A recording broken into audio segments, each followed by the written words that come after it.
Welcome to this week's episode of Courageous Leaders Changing the World. Super excited for this fun guest today, Laura Percy. Laura Percy. Here we go. Let's get into it. The name of the podcast is Courageous Leaders Changing the World. What's the time that you had to summon more courage than any other time?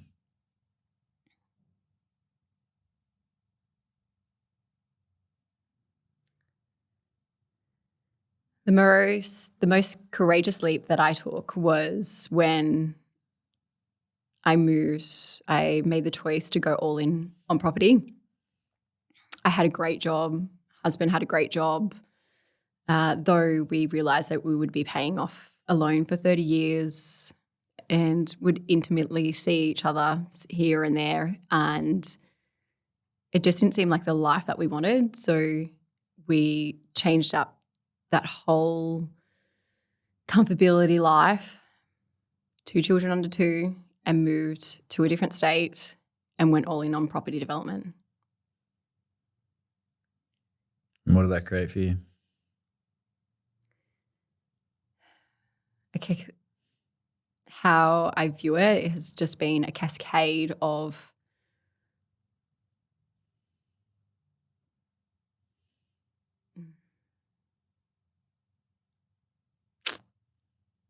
I've just had to keep it's been a cascade of just consistently showing up for myself and finding myself on this journey. And through that, I've been able to create great money in my bank account.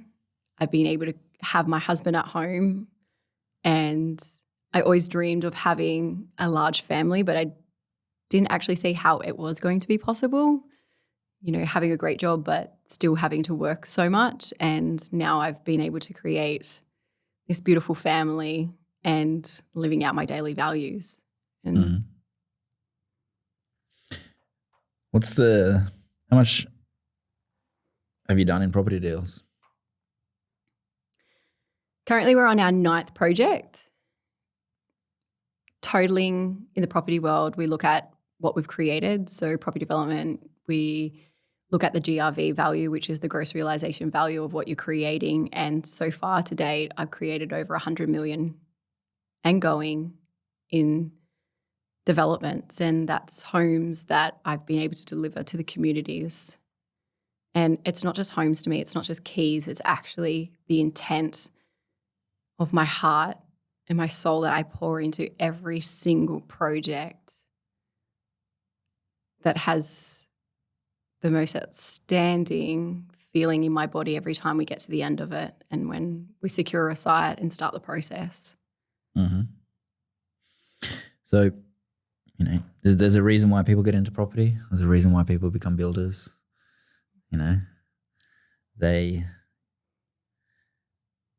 People become builders or get into property a lot more because they want homes for people. What was your home like growing up? It's really interesting because my parents actually did property development growing up. I, at the time, had a mother and a father who seemed on the outside like it was cohesion, but there was so much chaos because of how they grew up and the environments that they grew up in, and all they were trying to do was create a better life than what they had. And in that chaos, it's like they also tried to create and build a different future, and they never did it on the level of what we did. And it's such a representation of how much more growth I have taken from learning from my parents and doing it in a whole different way, because they tried to, but then in the process of that, my father it actually sent him over the edge and he committed suicide when I was 9 years of age. So it's like he couldn't actually finish what he started. But what I learnt and realised just recently is like what he did finish was able to give me to actually change that for generations to come. Powerful. What are some of the core mistakes that you see people make when they're looking at getting into developments in the property industry? The desperation. What do you mean by that? So many times people just look at the figures or the excitement of it, and then they're really motivated, like the underlining of like the desperation, because they need a sense of like security or safety. So then it's like they make wrong decisions in getting into it based on desperation because they're trying to create something else, but they're not actually fully turning into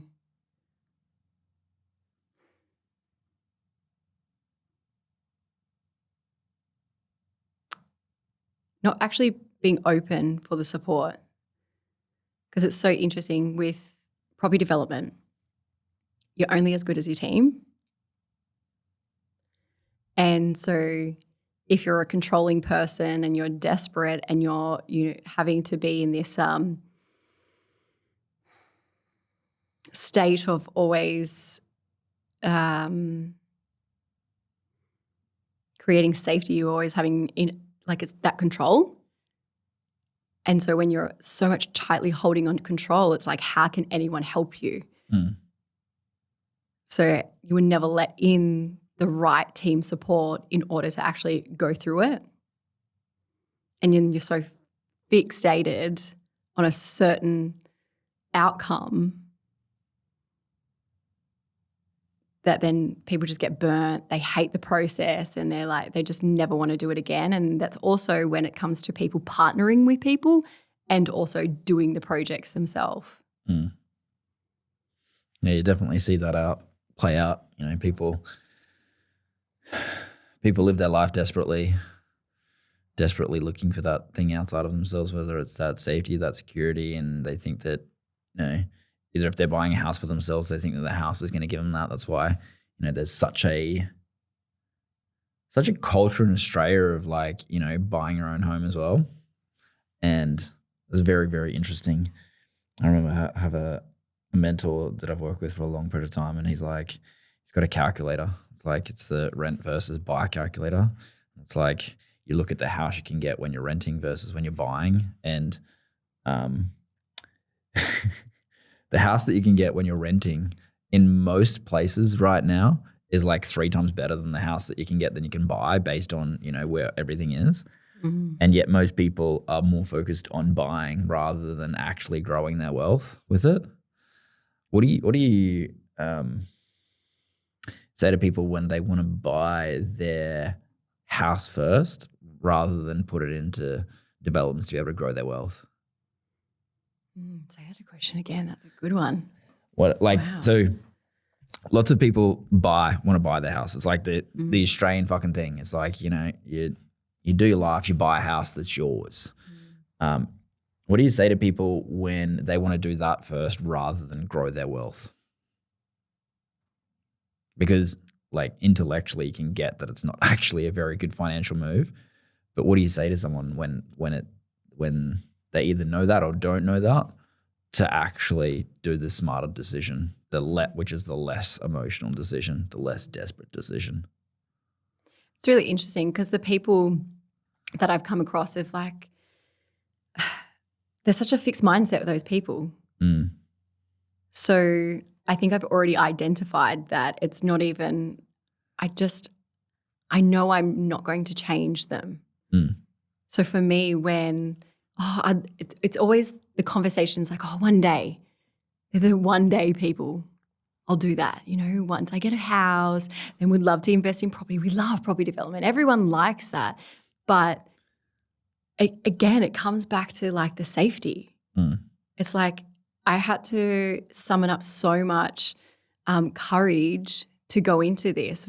Instead of going into my own home and building this beautiful home, I actually said, nope, we've got 2 kids up to do. We're going to create a business instead in property development. And so I went against what everybody else would do of those type of people, but it's because I have an open mind. And I used to always be oh, this is how you do it. So easy. It's okay. This is you go in this process and then you can make lots of money and then you go and then you get passive income properties. And it's actually too overwhelming for that person because in their nervous system, they don't feel safe.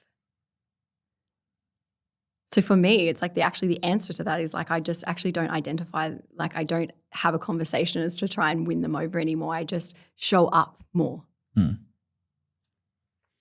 How important is that energetic nervous system piece then in property? Because, you don't see many people online talking about nervous system and energetics and property. Mm-hmm.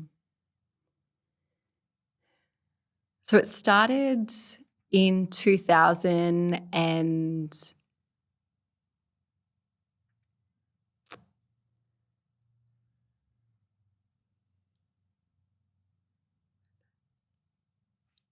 it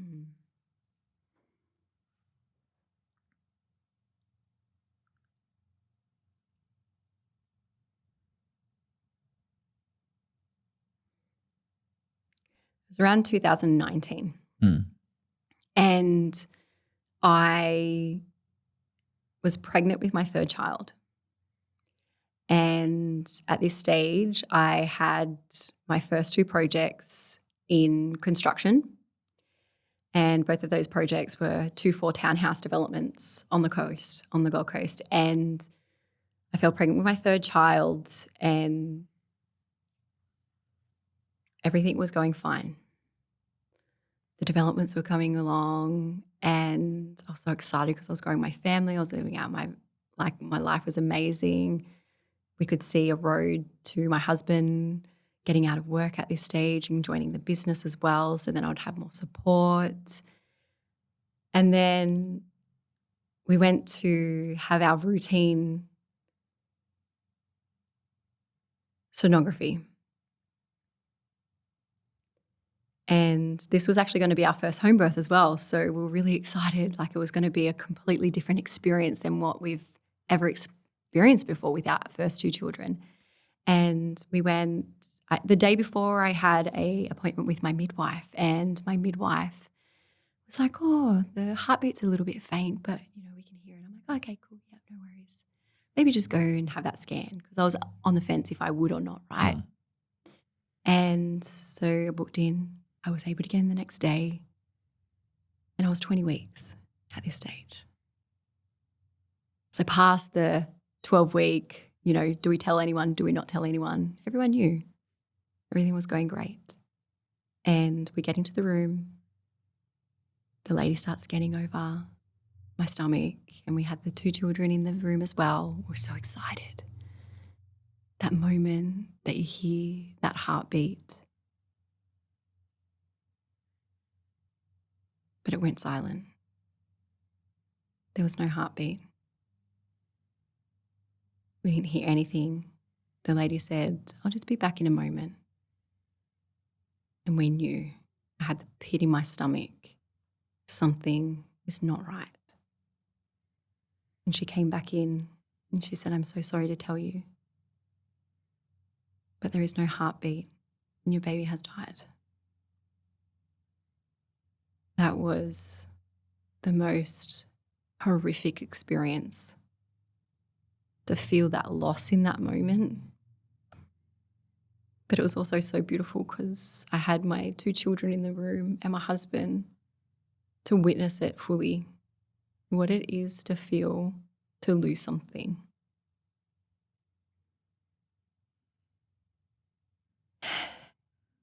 And so a couple months later, I ended up going to this event that I actually wasn't supposed to go to because I would have been having my baby.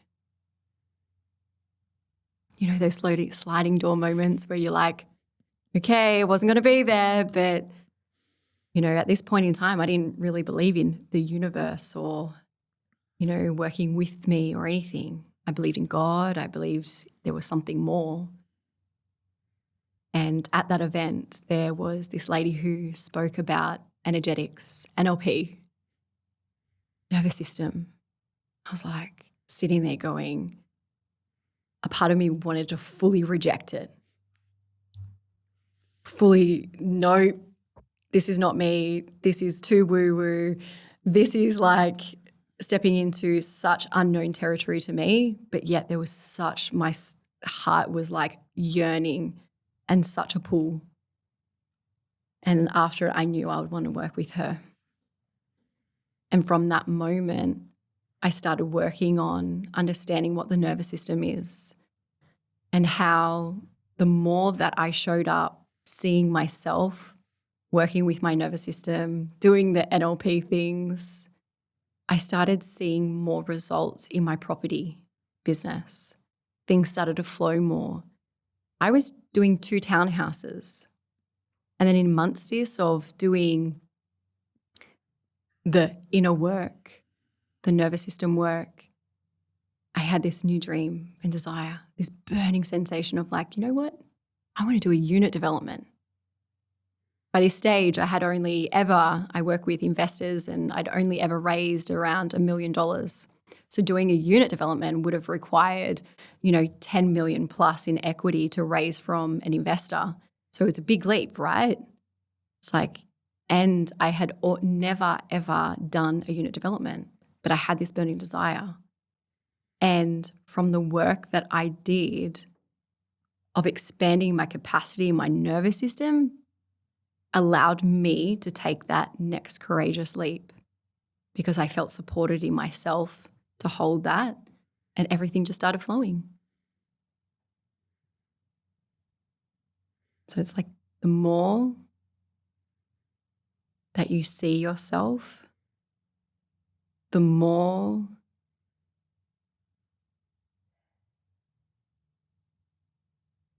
that you come back to yourself, the more things that flow to you.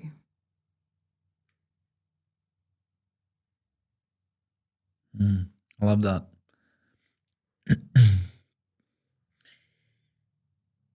I think one of the common things questions that people would have is like, well, I don't have much money. How do I do developments? So what's the process of,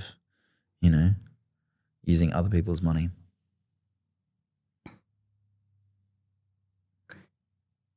It's so funny. The money objection is always the first thing. Always the first thing. And yet, actually, when it comes down to it, whenever I'm pitching investors, it's the last thing.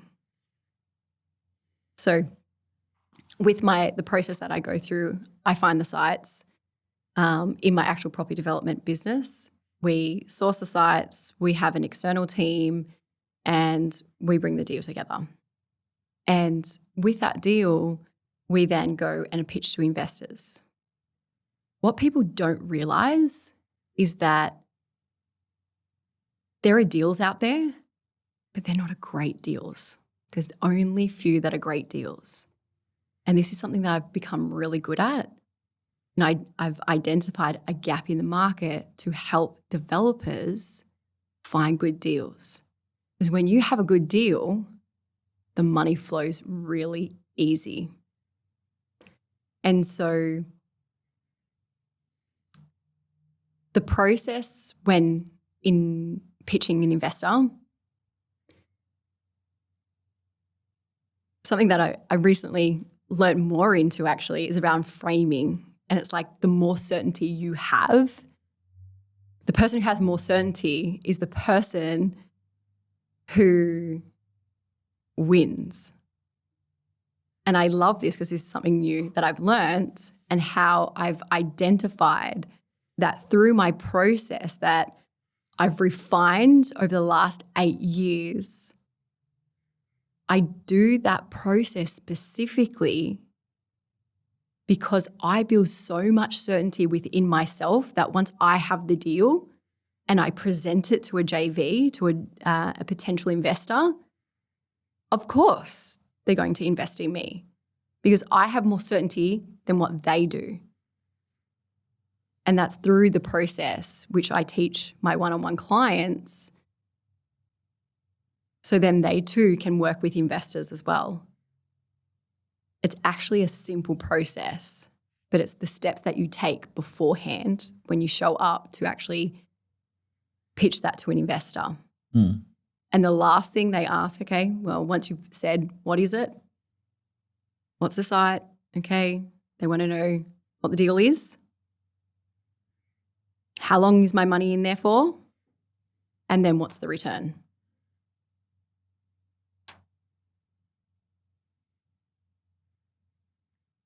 Cool. What would you how would you define as a great deal versus a good deal? What's the difference in parameters, and what are the primary mistakes that people make when they think they've got a great deal and when they've got a good deal? Mm-hmm.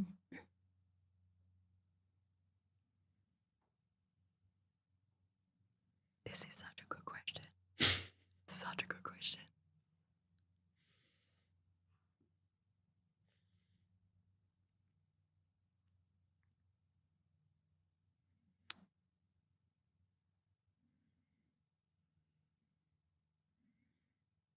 There's different levels of actually understanding a deal and everything that you have to look at. It's not just like one thing, that's it.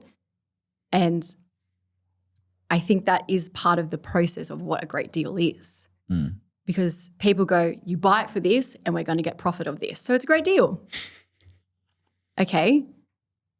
But what about all the other comparables? What type of market are you in? Have you considered in terms of like what the design is? Is it actually achievable on here? How much due diligence have you done within the area that it's a no-brainer? Mm. Of course it's going to work, versus so many unknowns. And that's when people will bring a deal to an investor and show, here, we're buying it for this and this is the profit. You want to invest in me? And then what happens is in that investor then starts to go, well, what about this? The location, who's the people that we're doing it with? What about the construction cost? And, oh, there's flooding on the site. And then the person who's sharing it, oh, I didn't actually consider that, but that's okay, it'll be fine. It's because they're coming from a place of desperation. Mm. And so they're missing all the key factors to eliminate risk. So it's a no-brainer. Mm. Yeah, it's interesting. It sounds like there's definitely like correlations with that and like coaching. It's like if you're desperate for the client, you kind of push them away and you end up taking on clients that aren't a good fit and then end up regretting it later. And, you know, when you have that mentality of being, one of my coaches said this, it's like you see yourself as Simon Cowell. Everyone's auditioning for you. Every single property that comes across your path is auditioning to you to determine if you're going to actually put your time, energy, and effort into it, rather than being needy and being like, oh, let's get this one. Oh, let's get this one. Oh, this one looks good. This one has great numbers. Because often, you know, what happens energetically when we're in that level of neediness and desperation is we end up making dumber decisions. Mm-hmm. We're blinded by the emotion of it all. We actually just fall into old patterns of, you know, negating the tension. Mm-hmm. And, you know, that plays out in so many different areas of life for people. You know, their nervous system can't tolerate them being in the tension of the unknown of it. So they just do something to be able to negate the tension, often something that's probably unhealthy. They go for the Mars bar or whatever instead of the carrot stick or whatever is healthy these days. My favorite is burgers. We all know this. I was at pull up to my favorite burger place last night, and who's sitting there? Laura with her family eating burgers. She knows where I'm going as well anyway. So it's interesting though, but I'll tell you about a project recently. Yeah, tell me about a project. So today, before this project, I'd done around 5. So everything was going great. I never really had anything that you would say it was tricky. I always got to the end of it, returned equity and profit. And then it was in 2023, I had just birthed my 4th baby, and he was a boy. Prior to this, I had 3, lovely, gorgeous girls. Everyone always says when they walk down the street, oh, I bet you're so excited. Your husband's so happy now that you have a boy. And it's like, actually, my husband was the one who wanted the 3 girls and I was the one who was yearning for the boy. So I got him. I got this prize. I was so excited. I just birthed my 4th child. But also at this stage, we just got out of the caravan, living in the caravan for 12 months. And in this time, I was going through the dark soul of the night. And I was like, nah, don't want to do property anymore. That's not my thing. Don't like it. No, don't want to do it anymore. Don't want to touch with 10-foot pole. But up until that point now, that was our main source of income. And so I had my baby, living off savings now because we didn't want to acquire site because I was like not touching that. And then the reality hit. Well, how many more months do we have to live off the savings? So it was time to get a new site. All right, put my property development pants back on, get on that computer, get on the phone and start looking again. So here I am in site acquisition and I found something. But still in this process, in my body was like, I just want to be in bed with my baby. I don't want to be sitting at a computer. I don't want to be making phone calls. I don't want to be doing the hustle anymore.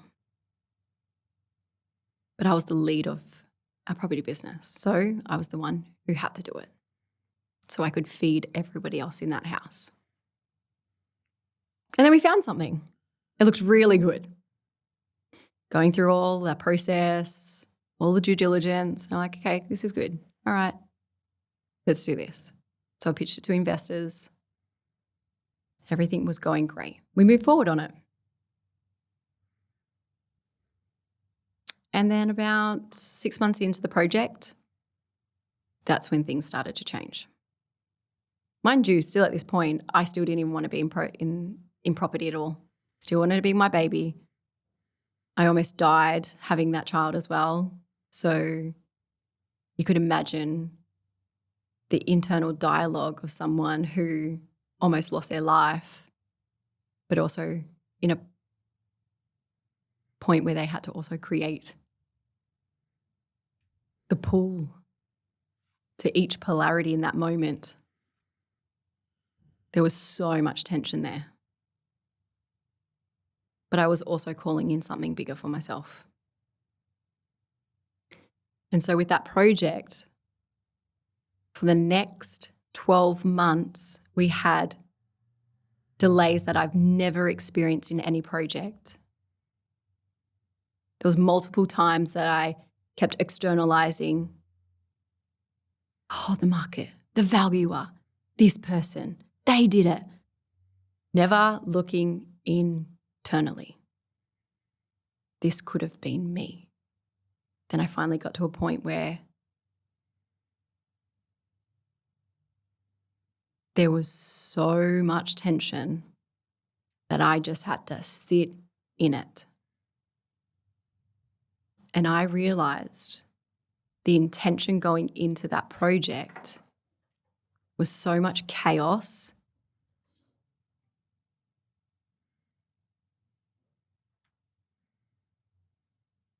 and dysregulation in my nervous system that caused it to have so much dysregulation. We had so many crazy delays because of finance, which you would not have seen for this type of project. And I had never experienced this before, but it was calling me forth.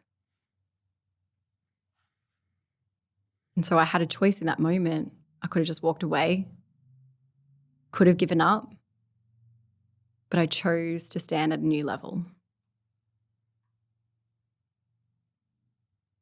And that choice has given me such new openings to not only support my clients at a deeper level, but also take my property business to a new level now.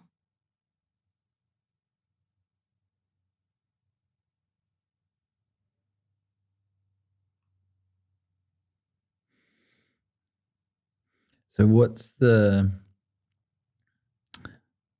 some of the things that people can do when they recognize that, they might have started the project from a dysregulated place where they feel like they have to. They've started it from that desperate place rather than that place of desire or inspiration or creation for their family.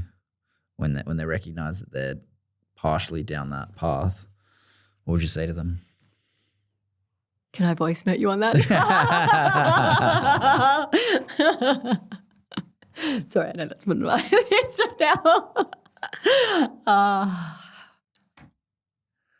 What did you do to be able to get out of it then?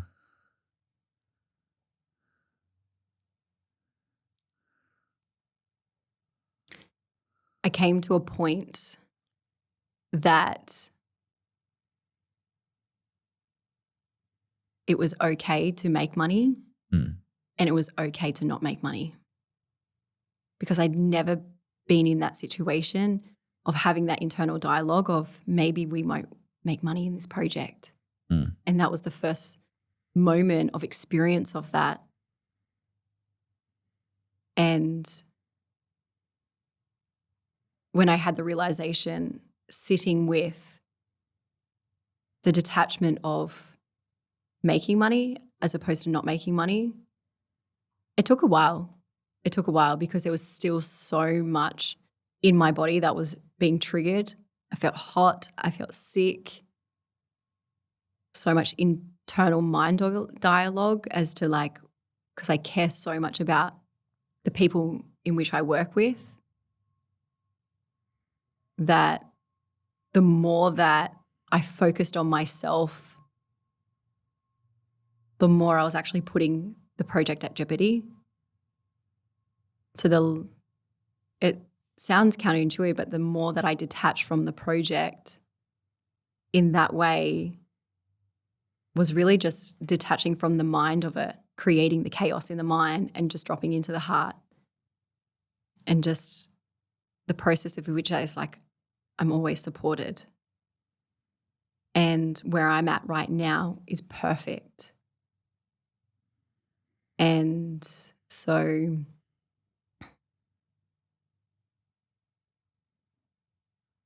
once I moved through that,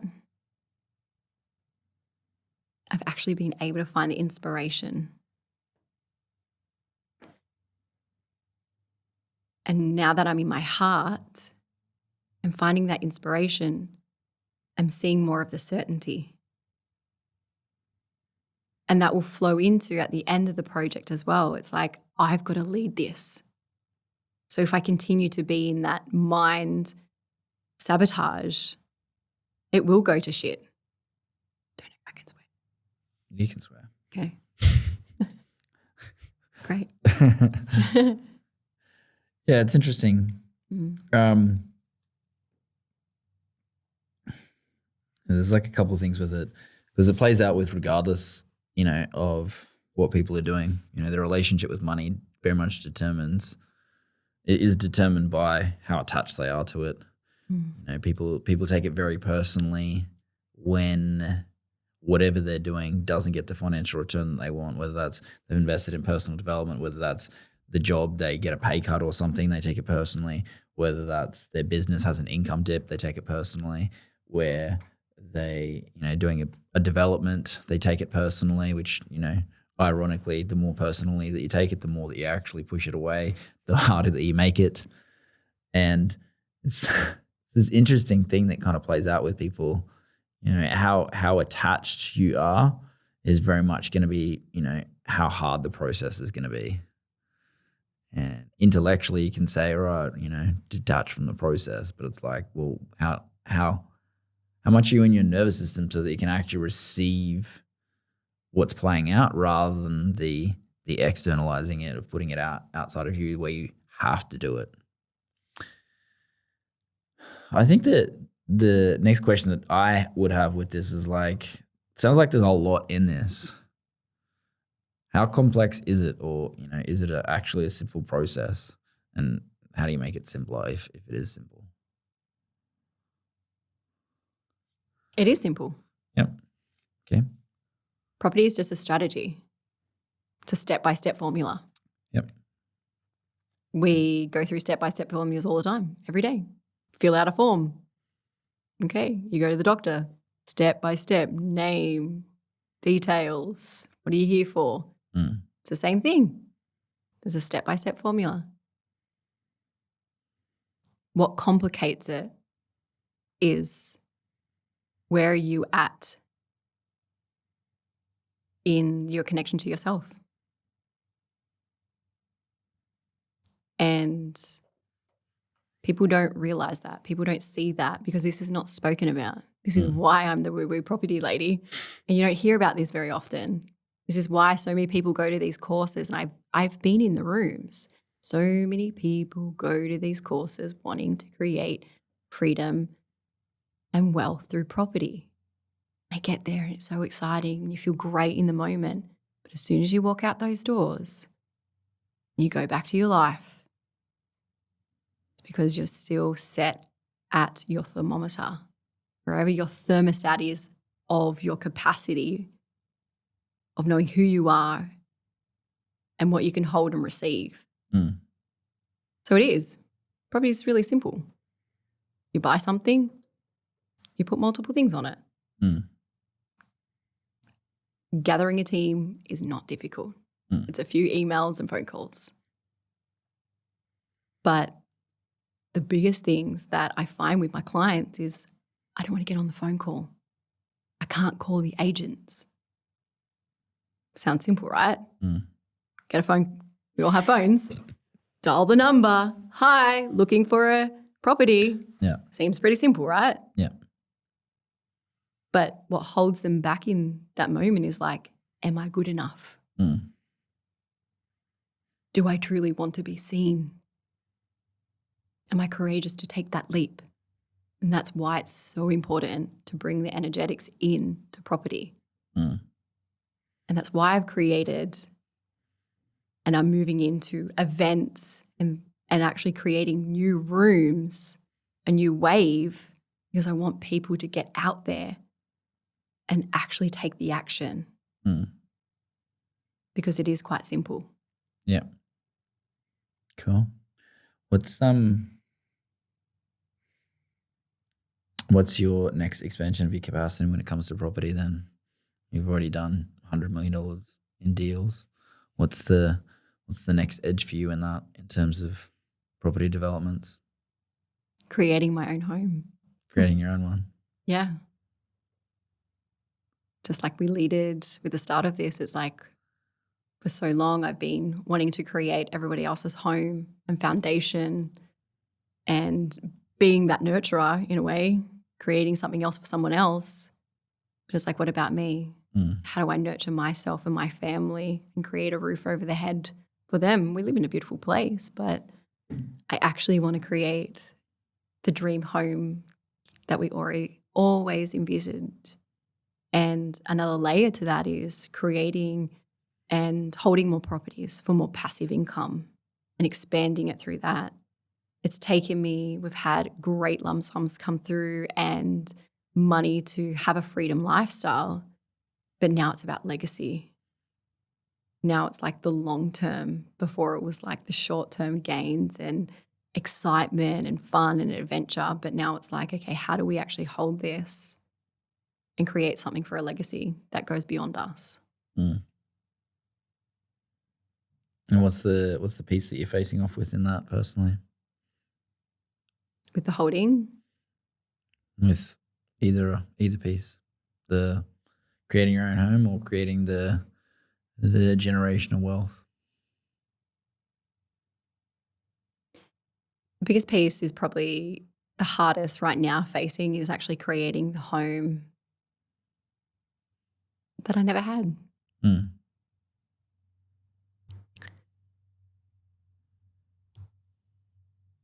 There's one thing about dreaming about it the higher level to that is actually doing the thing. Because that's going to take a new level of vulnerability. It's going to take a new level of opening up to fully receive something that I never received.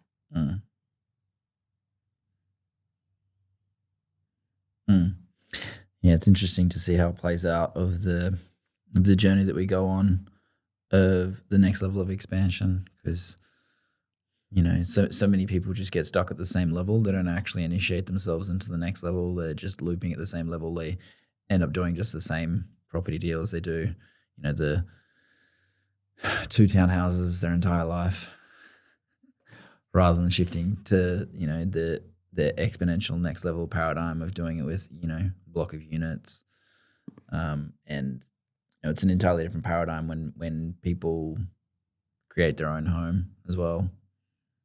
It's a massive shift. And that willingness to be able to expand their capacity with whatever that next level is for them is probably, one of the things that, most people face off with, especially in Australia. We have tall poppy syndrome, which is, rife. And it's this interesting thing that plays out with people's homes. You unconsciously automatically compare your house to everyone else in the street, but not, we'll do Palm Beach language. If you live on Jefferson. No, that's the other contrast. I've got to do the other one first. Good. If you live on Laguna Avenue, which is the intersection of my favorite burger place, if you live there, which is like there's a park and all of these things, but it's off the water. If you live there, you compare to people on that street. But if you live on Jefferson Lane, you compare to every, multi-million-dollar house in that street. And this plays out with, all of humanity. We compare to the people that are closest to us, either location-wise for a house or our family members. With those things, we don't want to outgrow them too much. We want to be the best in our family or the best in our street, but we don't compare ourselves to, Millionaires Row on Hedges Avenue then, which is like, Jefferson Lanes. You might be able to, if you're lucky, get something for $3 million if you're lucky these days, to, 10, but, Hedges Avenue then is like you wouldn't get anything under $15 million. And it's this interesting thing that plays out where we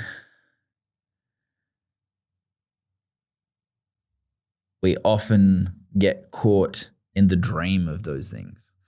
It's like people drive down either of those streets, Jefferson Lane or Hedges Avenue, where they're in the dream of that thing rather than actually being present to where they are and doing the deal of where they're at, so that then they can actually stack those results to actually get to that place.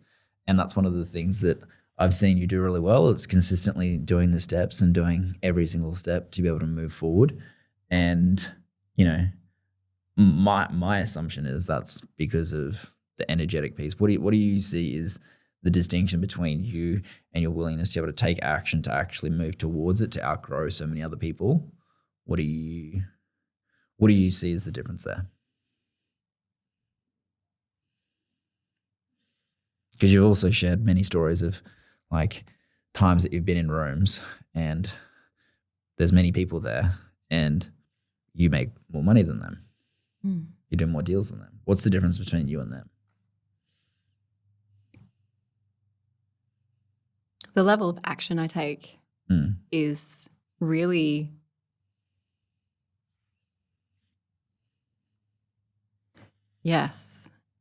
nutting down why I take action a lot.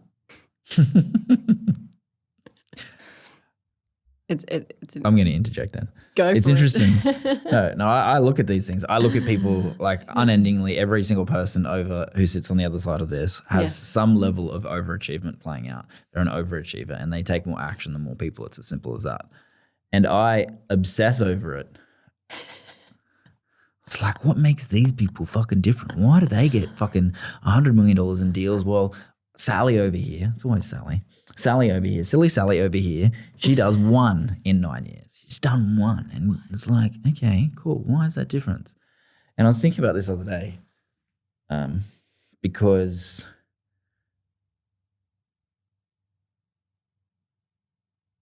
most people do it for a result,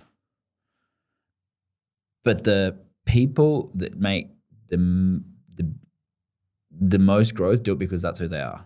It's like they don't try and be something that they're not. They're just consistently doing the things because that's just who they are. They're not doing it. It's like, yeah, I'm going to get money from it, but that's who I am more than whether I get money from this one or not. Yeah. And they see it as a rep. They automatically are like, okay, cool. This is the rep. Okay, cool. We've done one. Let's do number 2. Let's do number 3. We know that every single one of those is going to become more profitable or potential for more profit.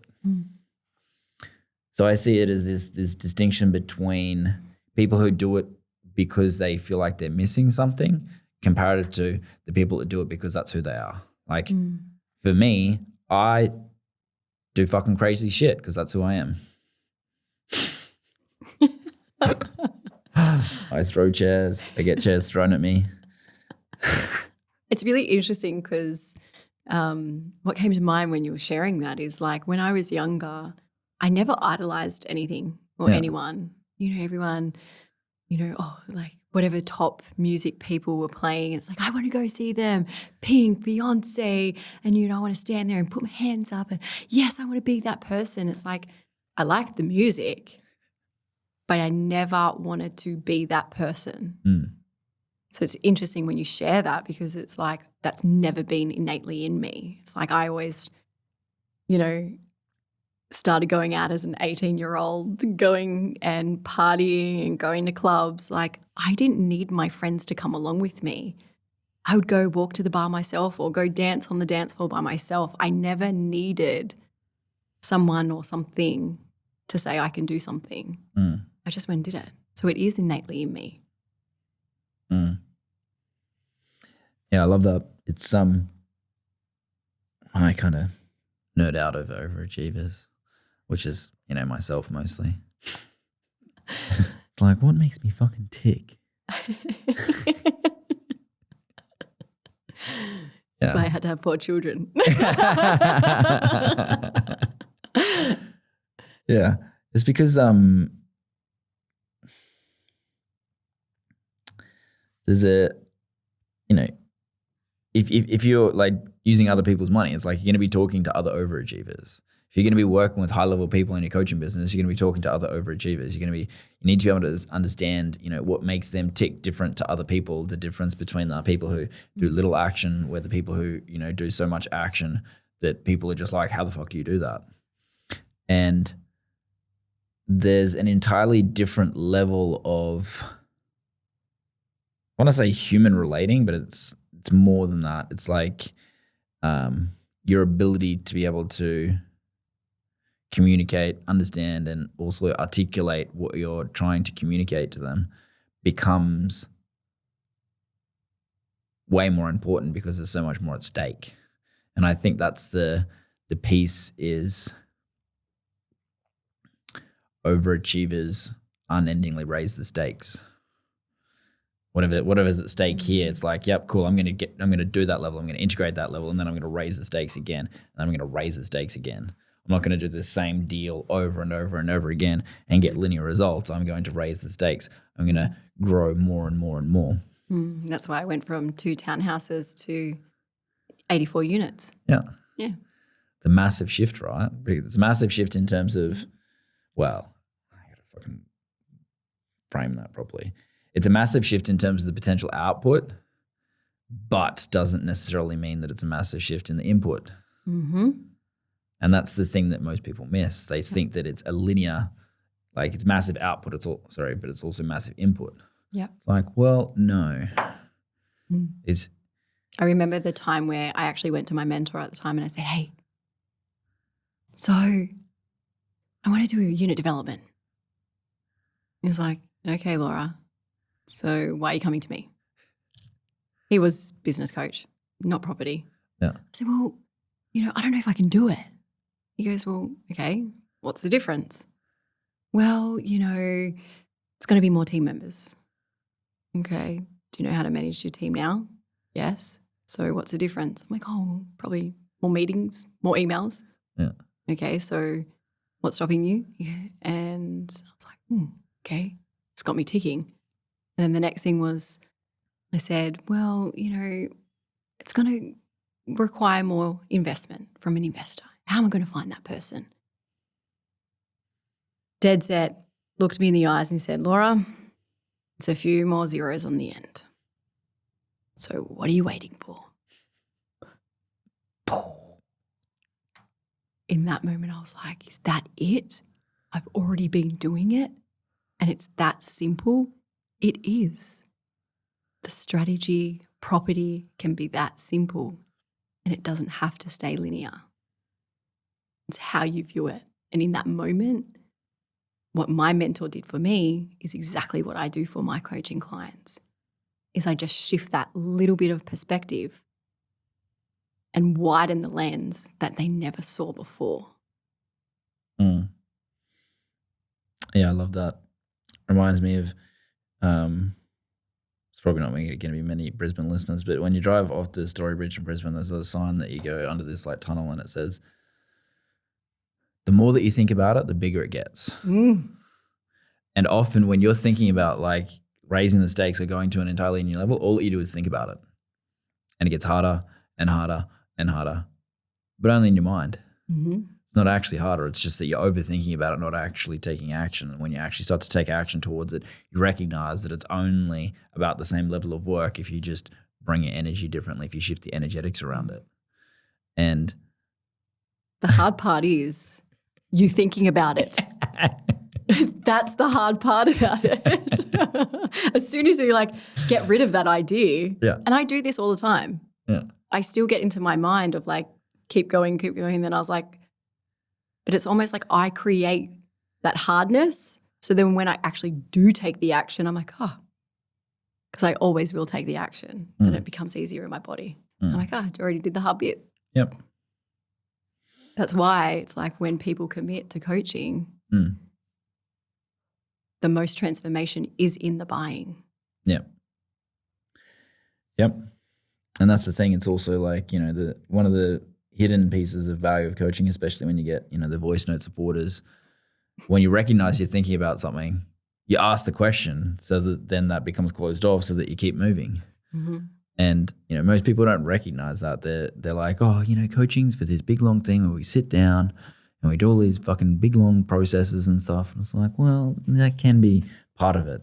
But also if you've got one tiny little thing that you could ruminate on for a week that you could literally just ask your coach in that moment, you've just got an extra week of acting towards that thing rather than overthinking about it. And that's like, that's why so many people work with me on this in their businesses and why so many people work with you on that with property. Most people are overachievers.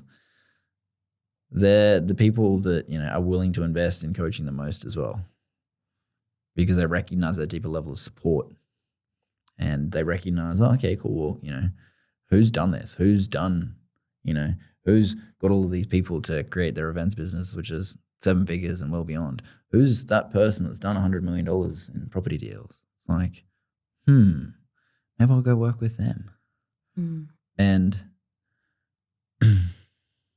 there's this interesting thing that, it's so fucking cliche, isn't it? Success leaves clues. You hear it in fucking every personal development room. It's like, well, success kind of does leave clues. But most people are so fucking blind to those clues that they don't actually act on it and they don't actually refine the clues that are there, because what really happens is when someone's got, like if I was to go out and do a development right now, I just wouldn't. Like I wouldn't put my time, energy and effort into that, because that would be like seeing all these different pieces of the puzzle without having the box to be able to see how it looks like when it's put together. Makes no sense to do that. And, most people don't recognize that's all that a coach really does. It's just like they can hold the image of what's the picture without you needing to necessarily know exactly what it looks like and just say, just put that one over there and that one over there and that one over there.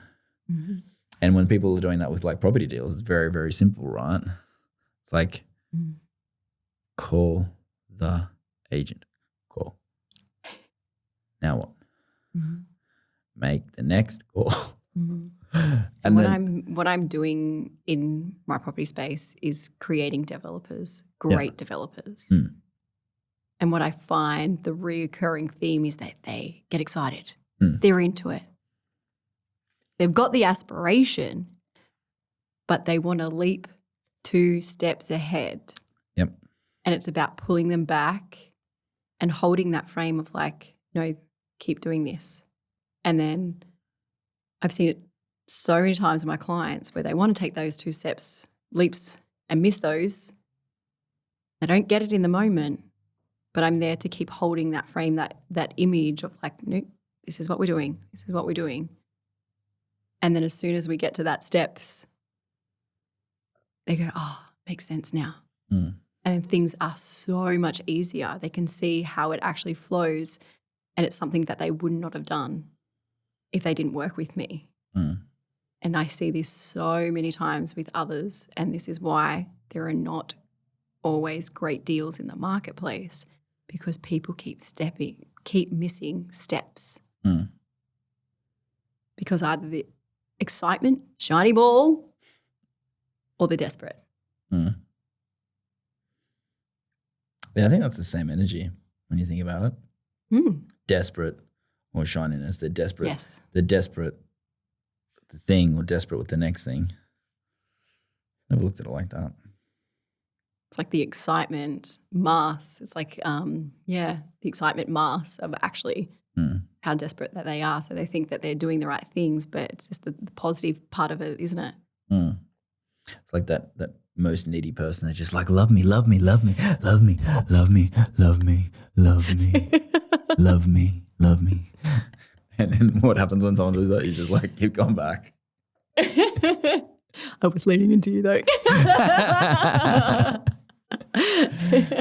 Yeah, it's very interesting to see how it plays out. And, there's a lot of the cliche of like success leads clues is, most people don't take that into every area of their life. They're like, oh, I'm building my wealth, and I'm going to do it through property.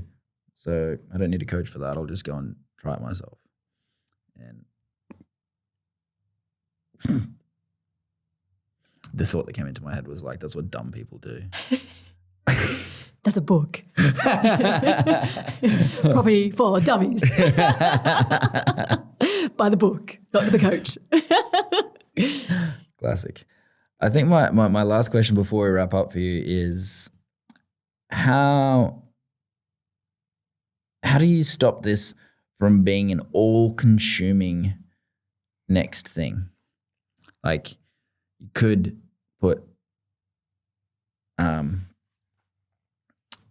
every waking hour into this. You can be on the phone to every single team member all of your entire life. How do you create the paradigm of property freedom with what you do, by it not, being all about you? The more that I stepped into that detachment, the more that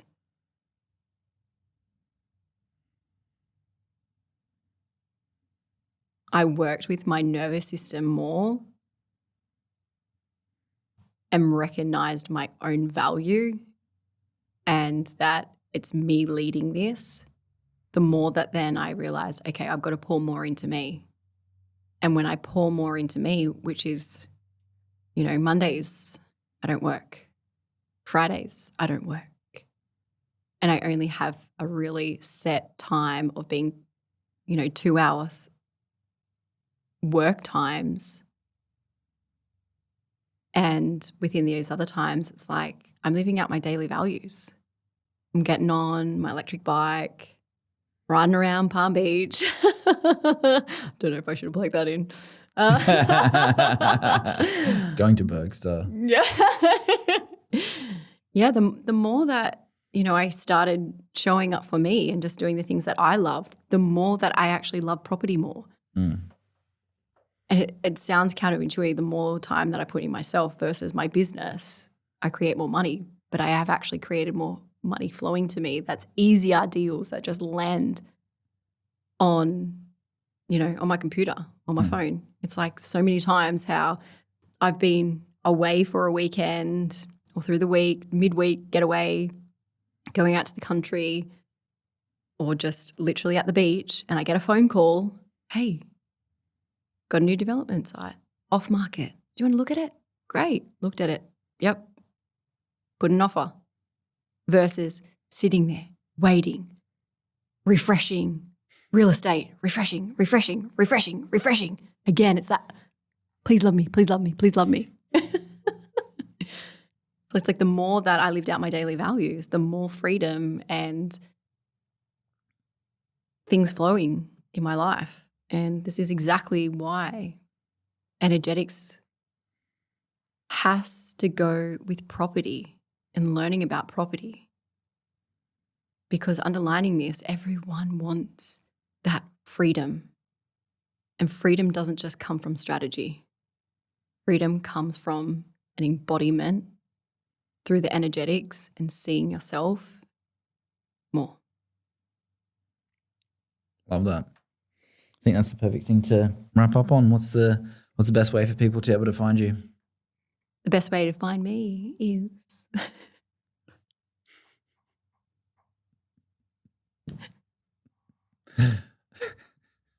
we clearly see where I'm shitting myself right now. You can find me on Laura Percy Coaching on Instagram and Laura Percy on Facebook and laurapercy.com.au. Epic. Thanks. This has been fun. Thank you.